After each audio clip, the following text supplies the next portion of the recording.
Hey everyone, and welcome to this explainer. Today, we are taking a seriously fascinating and honestly pretty urgent look at the whole concept of spiritual steadfastness. We're going to unpack a highly specific source text that breaks down exactly how falling away from God actually happens. And spoiler alert, it doesn't usually start with some massive, visible collapse. No, it starts quietly, almost invisibly, right in the human heart. Now, while the subject matter definitely carries a warning, the ultimate message we're pulling from these texts is incredibly encouraging and empowering. So let's dive right in. Let's anchor this right from the jump with a really powerful warning from the book of 2 Peter chapter 3, verse 17. The text tells us to beware lest ye also, being led away with the error of the wicked, fall from your own steadfastness. This establishes immediately that the danger of losing our spiritual footing, it's a very real, very present threat. It tells us that steadfastness isn't just some passive state. It's something that can absolutely be lost if we're led astray by the errors swirling around us. Here is our roadmap for today. We'll start by looking at 1, the threat of deception. Then, we'll uncover 2, where apostasy truly begins. Next, we'll map out 3, the rapid downward path. After that, we'll hit some highly practical strategies for spiritual survival, with 4, guarding the heart. And finally, 5, staying close to Jesus. Section 1, the threat of deception. Okay, so to really understand how to stay steadfast, we first have to understand the environment our source describes. The last days. This is a time defined by abounding iniquity, a period where the love of many will just wax cold. It's a wildly divided landscape. On one side, we have the world, which the text explicitly says will seek to make void God's precepts, basically trying to completely nullify his laws. But in direct opposition, God has what the text calls a peculiar people. These are individuals who stand firm to glorify his name, remain true to the law of God, and act as reprovers of unrighteousness. It is a striking contrast. And because of this massive divide, the text outlines a coordinated, all-out attack from the hosts of darkness. You see, when the converting power of God works through his servants, it triggers bitter, determined opposition. The source notes that Satan will work with all power and signs and lying wonders. He literally does not hold back.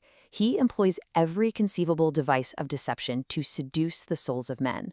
So the external pressure to fall away is enormous, and it's highly, highly deceptive. Section 2, where apostasy truly begins. Having looked at the external threats, we now have to shift our focus to an even more dangerous battleground, the internal one. This is absolutely crucial. Apostasy begins in some secret rebellion of the heart against God's law. Think of it like a giant iceberg. The visible ruin, the public falling away that everyone sees, is just the tip. The massive, true danger actually starts entirely out of sight, deep in the heart, way before anyone else even notices a change. The text gets very specific about what this secret rebellion looks like. It takes the form of unholy desires and unlawful ambitions. But pay attention to the verbs used here: cherished and indulged. When these thoughts are allowed to just take root and hang around, they bring unbelief and darkness, which actively separates the soul from God. Our source offers a very direct, honestly chilling warning here. If we do not overcome these evils, they will overcome us. Moving on to Section 3, the rapid downward path. A really common misconception is that only weak or brand new believers are at risk. But the text explicitly notes that even veterans of truth will be tested with trial and temptation. Nobody is immune to this slippery slope. Look at this chronological descent. Step 1 is that secret rebellion we just talked about. From there, step 2 is simply listening to the suggestions of Satan. Just giving those thoughts a hearing causes a swerve from integrity. That leads right to step 3, yielding to some masterful temptation, which acts like a match to a powder keg. And finally, step 4, the descent becomes marked and rapid. It's a terrifyingly fast domino effect once it gets going. And the tragic irony of this downward path is how it completely warps a person's perception. The text points out that sins that were once absolutely repugnant to someone suddenly become attractive. They are welcomed and practiced the second the fear of God and allegiance to his law are cast off. But the text doesn't mince words about where this train is heading. What might have the most pleasurable beginning in transgression will inevitably end in total misery, degradation, and ruin. Section 4. Guarding the heart. The reality of apostasy is definitely dark. But here is the good news. The source gives us exactly what we need to stop this descent. We have agency. Since we know the battle starts in the heart, the text explicitly warns us of several internal dangers to watch out for. The indulgence of spiritual pride, unholy desires, evil thoughts, basically anything that separates us from Jesus. I want you to just pause for a second and reflect on your own thoughts. It's wild how something as internal and quiet as spiritual pride can completely imperil the soul.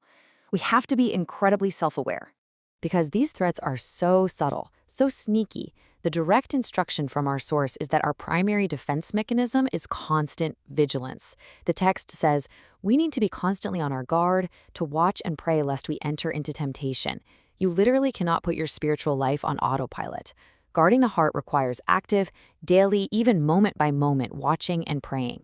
And our final section, number 5, staying close to Jesus.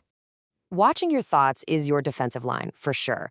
But this right here is the ultimate anchor of your steadfastness. The text makes it incredibly clear that simply trying to obey rules isn't enough to stop the downward path. True steadfastness relies entirely on maintaining an intimate and sacred association with Jesus. It calls for a living faith in God. When your faith is genuinely alive and your association with Jesus is intimate and guarded as something sacred, the darkness and deception simply can't find a foothold to separate you from God. The source wraps up its thought by bringing in this beautifully powerful biblical directive from Romans chapter 12, verse 9. It's addressed directly to anyone to whom the thought of apostasy is grievous, to those who truly, deeply do not desire to become enemies of the truth. The command is so simple, yet profoundly deep. Abhor that which is evil, cleave to that which is good. And that brings us to the ultimate application of everything we've covered today.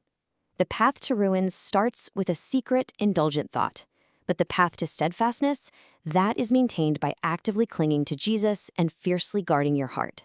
So as we wrap up our analysis of these texts, I want to leave you with a lingering question about your own daily choices. Knowing that the battle is won or lost in the quiet moments of your own mind, will you cleave to that which is good?